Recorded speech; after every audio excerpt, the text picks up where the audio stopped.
മലബാറിന്റെ ആഘോഷങ്ങളിൽ 7 ഫുട്ബോളിനും പങ്കുണ്ടെന്ന് പറഞ്ഞാൽ ഇന്നത്തെ തലമുറയ്ക്ക് അതൊരു അതിശയോക്തിയായി തോന്നിയില്ല. കുറച്ചൊന്ന് പിറകിലേക്ക് പോയാൽ കവുങ്ങും തെങ്ങും മുളയും കൊണ്ടുയർത്തിയ ഗാലറിയും അതിലെ ഉയർന്നു പോകുന്ന ആവേശവും ചെറുകുന്ന് ബോയ്സ് സ്കൂൾ ഗ്രൗണ്ടിന്റെ തിളങ്ങുന്ന ഓർമ്മശേഷിപ്പുകളാണ്.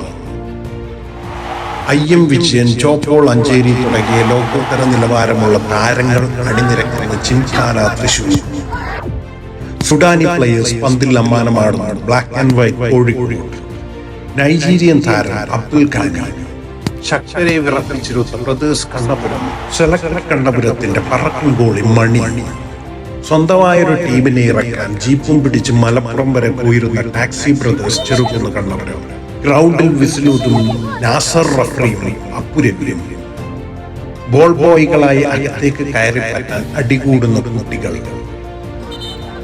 ഓലമടഞ്ഞ വിടവുകൾക്കിടയിലൂടെയും മരക്കൊമ്പുകളിൽ വലിഞ്ഞു കയറിയ ഫ്രീയായി കളി ആസ്വദിക്കുന്നവർ, ഗ്യാലറിയുടെ ഒരു ഭാഗമായ സ്റ്റാൻഡിങ്ങിലേക്ക് എങ്കിലും ടിക്കറ്റ് കിട്ടുമോ എന്ന് നോക്കുന്നവർ, KV ധനേഷ്, പുലോത്തുങ്കൻ തുടങ്ങിയവരുടെ പേരുകൾ കോളാമ്പി മൈക്കിൽ വിളിച്ചു പറഞ്ഞു പോകുമ്പോൾ അണിയൊതുക്കി കളി കാണാൻ തിടുക്കമായി. ഗൂഗിളിലും ChatGPTയിലും ഒരിക്കലും പേര് കാണാത്ത പപ്പൻ, കണ്ണൻ, ബാബുരാജ്, ആസീസ്, മെഹബൂബ്, മോഹൻ, ഭരതൻ, ശ്രീനി തുടങ്ങിയവരുടെ പോരാട്ടം ചൂടുപിടിപ്പിച്ച മൈതാനം, പച്ചപ്പും ഈർപ്പവും നിറഞ്ഞ ചെറുകുന്ന് ഗ്രൗണ്ട് കളിക്കാരുടെ ഇഷ്ട ഗ്രൗണ്ടുകളിൽ ഒന്നായിരുന്നു. ഗ്യാലറിയിൽ ഇരുന്ന് കമന്ററി പറയുന്ന രത്നാകരനെയും രാജനെയും മറക്കാൻ നിങ്ങൾക്കാവും. കാൽപന്ത് കളി മലബാറിന്റെ ആവേശമായിരുന്നു.